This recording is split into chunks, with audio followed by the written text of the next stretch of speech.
And now, we would like to begin with a special presentation by Bishop Floyd E. Lewis.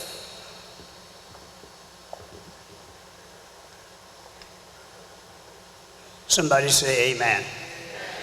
Everybody say amen. It is a blessing to be here over the next 3 minutes, and I'll try not to be any longer than that. But I'm going to ask you to please, for just the next 3 or 4 minutes, to try to hear everything that I say. Because for Constable Reuben Davis, every law enforcement person across America, across the world, what we're about to do now will reflect the appreciation from the community, from the citizens of Houston, Texas, and the citizens of Fort Bend County for 42 years. 42 years. Constable Davis has been there to protect our community. The second part of that is to serve our community, and he has done that for 42 years. I would like for you to briefly use your imagination, and in doing so, I'd like for you to see a basket as large as the United States of America, and in that basket are all the law officers, all the police officers are in that basket. In that basket are 3% of the worst people you can find in this society calling themselves law enforcement officers. But 97% of those people go out to protect and serve. So Reuben is in that basket with all of the rest of the people. But at this moment, what I'm going to ask all of you to do is to reach into that basket and do what I'm about to do. And as inconvenient as it is for him, I'm going to take him out of the basket. Will y'all help me take him out?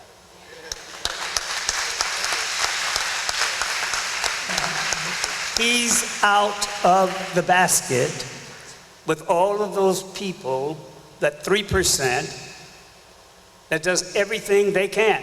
But my daddy told me, he said, if you take a pig out of the pig pen and you wash him, you powder him up, you clean him up, and you get him all pretty, as soon as you give him the opportunity, he will return to the pig pen. So today, for the citizens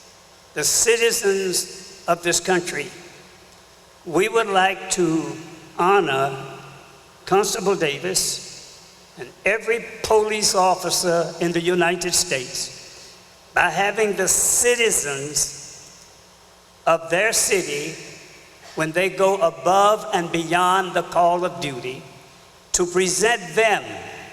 There's much more I could say, but I said 3 minutes. We have created thumbs up. So what I would like for you to do, those of you that go to church, the Bible said to give God a hand praise. So as Marcus Antonius said at the death of Julius Caesar, he said, I didn't come here to praise Caesar, I came to bury him. Because the evil that men do live after them, but the good is often tarried within their bones. So let it be with Caesar. So I came here today to praise Constable Reuben Davis.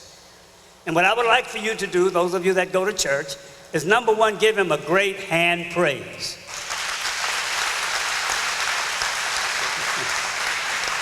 And number two, I would like for you to give him a thumbs up all the way live.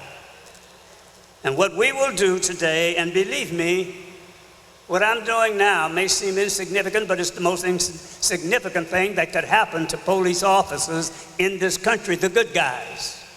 And we will make what I'm doing here felt all over this country.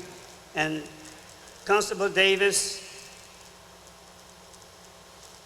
from the president of the Houston Police Officers Union and the members of the union, from the bishops, pastors, and members of the International Church Fellowship, of which I'm presiding bishop, I would like to present to you this Medal of Honor that you can keep on your desk or keep at your home. It doesn't matter.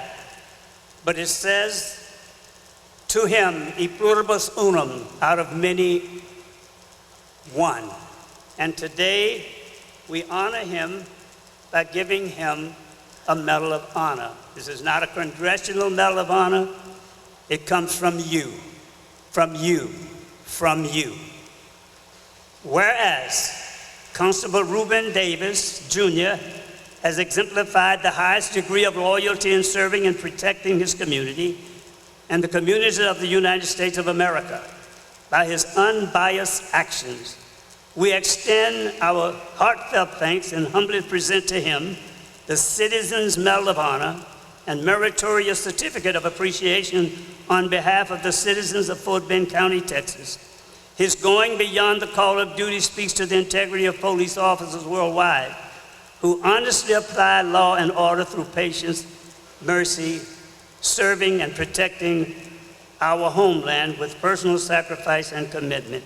May the laws of God and man be preserved by such sacrifice and commitment, and may God ever bless Reuben Davis, and may God ever save America. God bless you, brother.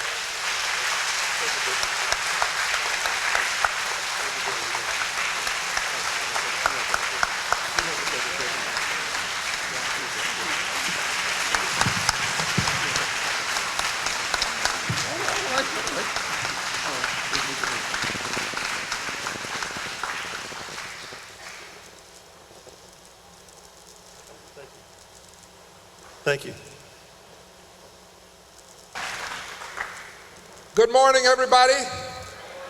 And I say good morning not because my bills are paid, because quite candidly, Reverend Dunn, they're not all paid.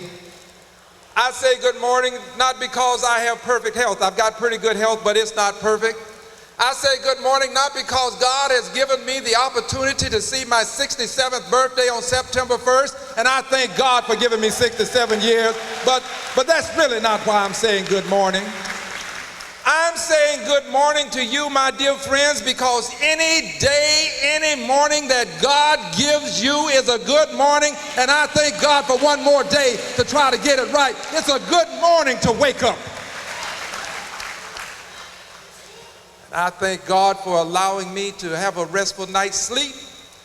And I am so grateful that while I was asleep, there were people who have decided that they would put their lives on the line so that I could rest well.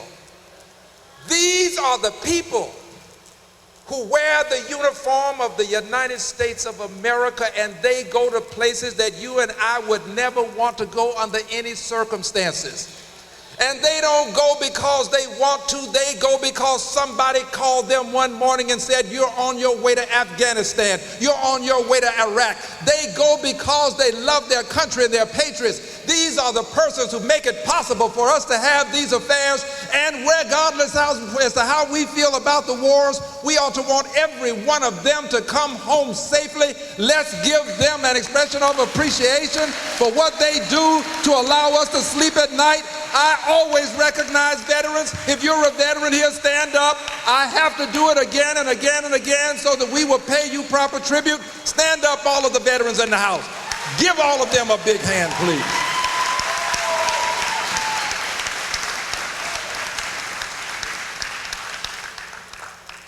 I say good morning to you because God has given me another day to try to get it right in the best country in the world. I know we have problems in the United States of America, but I am grateful to God that I was born in the USA. I was born in the USA. I'm grateful to God. Yes, we've got problems. I know that politics is pervasive, and politics impacts everything that I do. But I also know that politics is not about the white person or the black person. Politics is about the right person. You can get a black person in office who can be just as detrimental to you as any other person. We cannot look at black and white. We've got to look at wrong and right. Let's make sure we elect the right person. I'm going to give you an example. Thurgood Marshall took 30 plus cases, I think 32 cases before the Supreme Court, and won 29 of 32. Thurgood Marshall is synonymous with Brown versus the Board of Education, synonymous with integration. Thurgood Marshall couldn't live forever. He left us. And we saw the appointment of another justice to the Supreme Court. That justice to the Supreme Court, whose name I shall not call, but whose initials are Clarence Thomas, that justice to the Supreme Court has systematically been involved in an effort to roll back the clock. He voted with the majority to eviscerate Section 4 of the Voting Rights Act and thereby emasculate Section 5 of the Voting Rights Act. It's not about the black man, it's about the right man. Thurgood Marshall was the right man. Clarence Thomas is the wrong man. We cannot allow color to dictate all of our actions.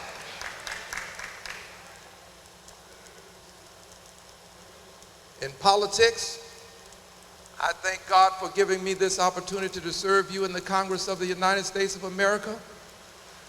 But I know that as a member of Congress, my reach has to extend beyond Congress. It has to extend beyond the district that I serve in Houston, Texas. This is why I knew that I had to go to to Missouri. I knew that I had to go to Missouri. I went to Florida to do what I could to help with Trayvon Martin and that situation. So I went to Missouri. And I want you to know that as your congressman, I'm going to be involved in that fight. I'm going to be involved in the fight because it's not enough for things to be right, they must also look right. And it doesn't look right for a city that is 67% black. Remember, it's not about the black person or the white person, it's about the right person. But it's also about things looking right. And it doesn't look right for a city that's 67% black to have 7 people on the council if you include the mayor. 1 black. I'm not saying to you that all black people on that council is what we need. But what I am saying to you, that black people ought to be properly represented on a city council where they're 67% black. I'm saying to you there's nothing wrong with electing white people. And if this is true, there's nothing wrong with electing black people. And it's time for the Ferguson City Council to wake up and realize that they've got to change some rules. They're electing people at large. At large elections don't favor minorities. It's time to change that system in Ferguson. Can't have a city that's 67% black, police department 83% white. Not about the white person or the black person, about the right person. However, black people can be police officers too. There's nothing wrong with putting black faces in high places. 3 out of 53 officers are black. 3 out of 53. 5 of them have civil rights violations currently against them. 1 is charged in some way with hog tying and choking a child. Another is charged with tasing a mentally ill person to death. Another is charged with beating a person, and when the person bled on his clothes, the person was charged with destroying public property. One of those 5 currently in Ferguson, formerly on the police force, is now on city council, charged with a civil rights violation as a peace officer. It's not enough for things to be right. They must also look right. My reach has to be long. I cannot allow myself to remain in Houston when there are problems in Ferguson. We've got to make sure that we change that. School board, 7 elected persons, 1 black, elected at large. Just recently got the first black on the school board. Not about the black person or the white person, about the right person. But it's also about knowing that if you are not at the table, you're on the menu. I thank God for allowing me to be at the table. But we cannot allow what happened to go in Ferguson to go unchecked. This boy, and he was a boy, he was a child. He may have been big in size, but he was still, in the eyes of the law, a child. I went to the place where he lost his life. If you live long enough, please go and see that location.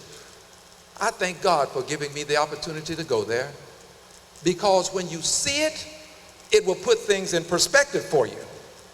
Currently, you think that he was out in traffic on some major thoroughfare. Not so. It's comparable to a 2-lane street in most of our communities, where kids play in the street, where neighbors meet in the street and greet each other in the street and stand in the street and talk. In fact, in most of our communities where you have these tight neighborhoods where people are closely related to each other, the street is a part of the yard. That street is comparable to the front yard in a good many of our communities. And a good peace officer would have gone by them and said, look out for cars and have a nice day, and that child would be in college. That's all he had to do. I don't know whether he's guilty, but I do know this. In any jurisdiction in the United States of America, there is enough evidence for him to be arrested for a crime, and he ought to be arrested. He ought to be arrested. I assure you, it's not about his race with me, and it's not about the race of the child. It's about the fact that a child standing out on the street unarmed has been shot 6 times, and there has been no arrest. Now, you make no mistake about it. As good as Constable Davis is, if he shoots a young white male 6 times, he is going to jail. He's going to jail. Rodney and I will be down there trying to post bail for Constable Davis.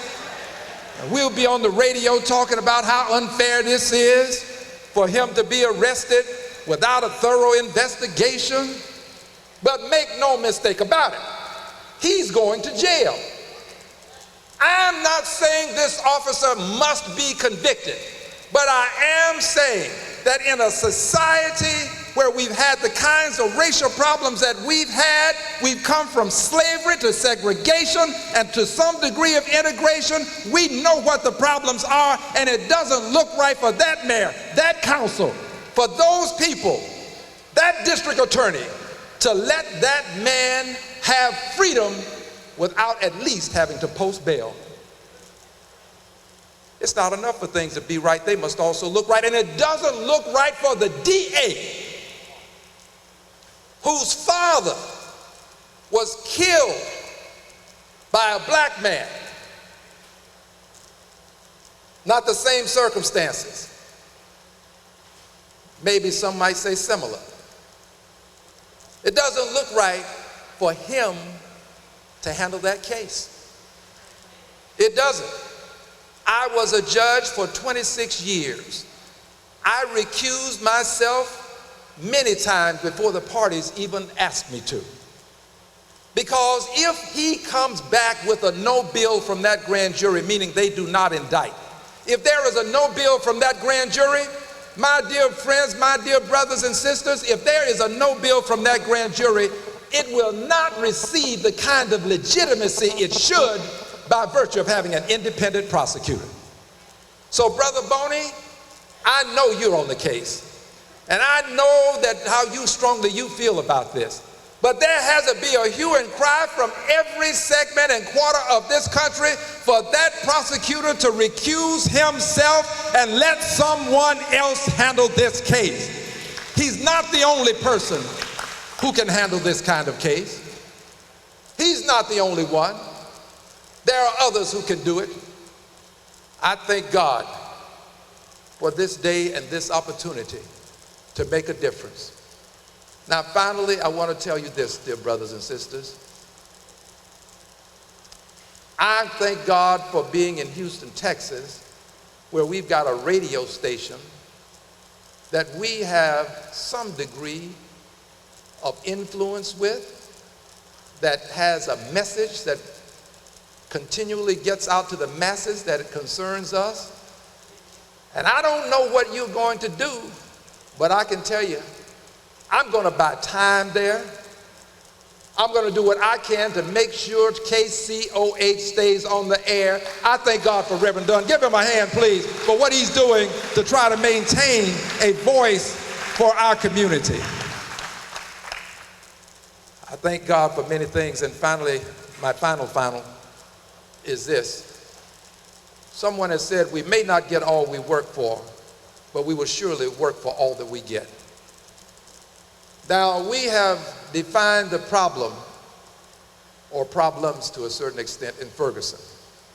But here is the solution. And Senator Ellis so eloquently addressed it earlier. Representative Reynolds talks about it quite regularly.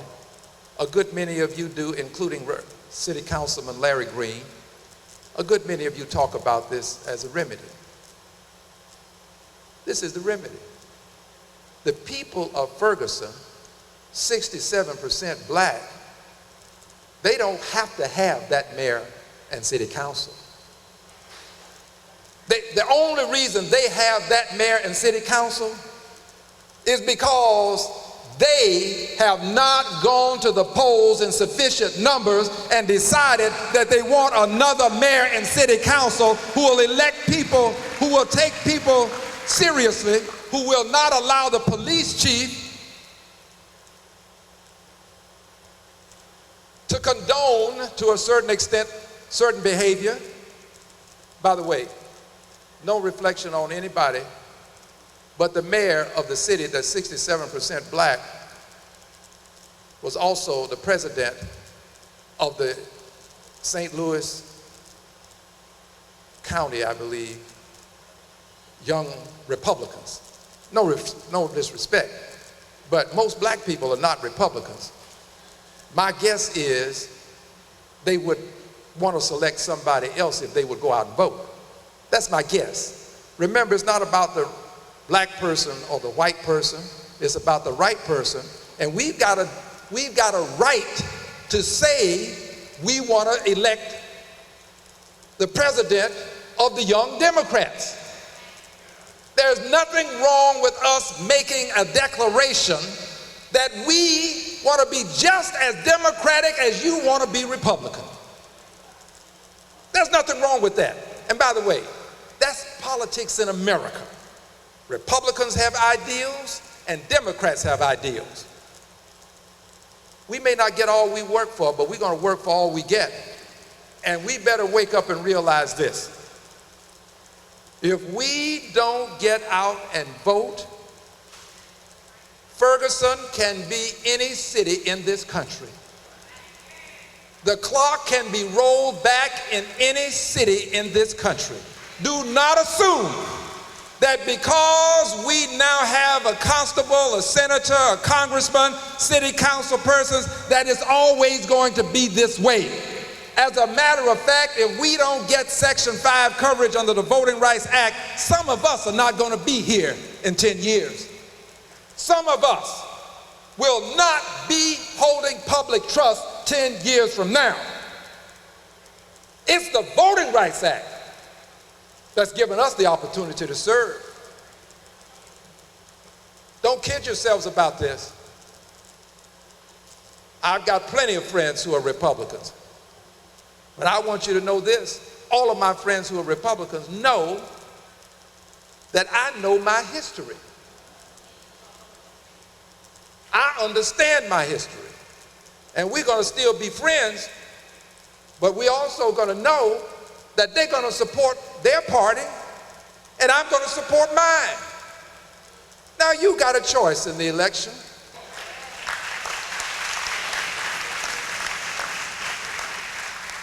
Every man alive owes his very existence to some woman. Brothers, we wouldn't be here. Some woman decided that she would go into labor, decided to suffer pain. It was a painful birth by some woman that gave us our existence.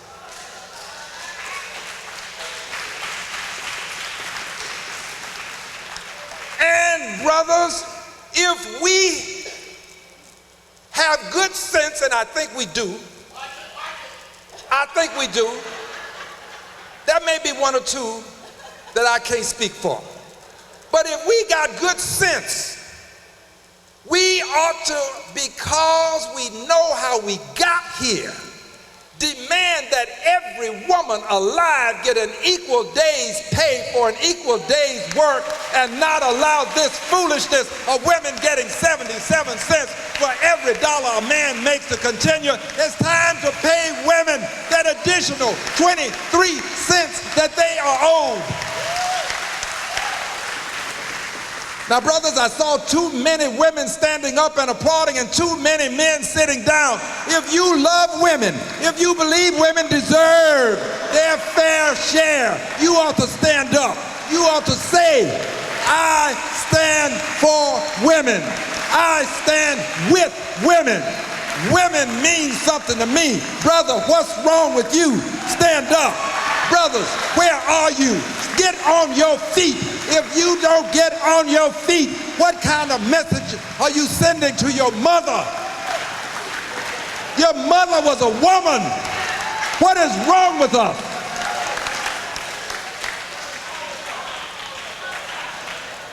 What is wrong with us? Got to beg you to support a capable, competent, and qualified woman. Dear brothers, this election can be the prelude for 2016. If we turn Texas blue with this election, we will set the stage to make sure the United States of America stays blue in 2016. And for all of you who, like me,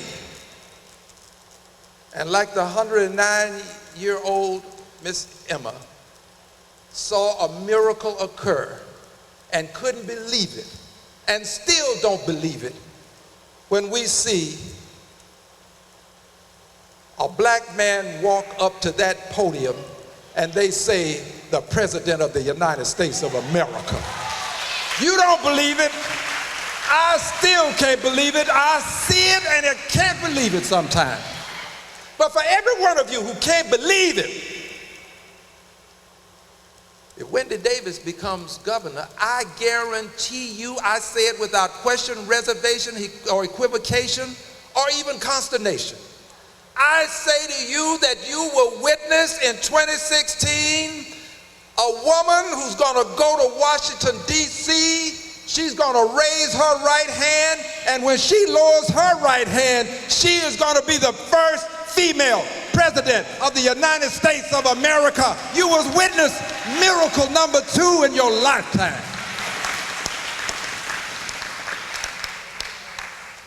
The same God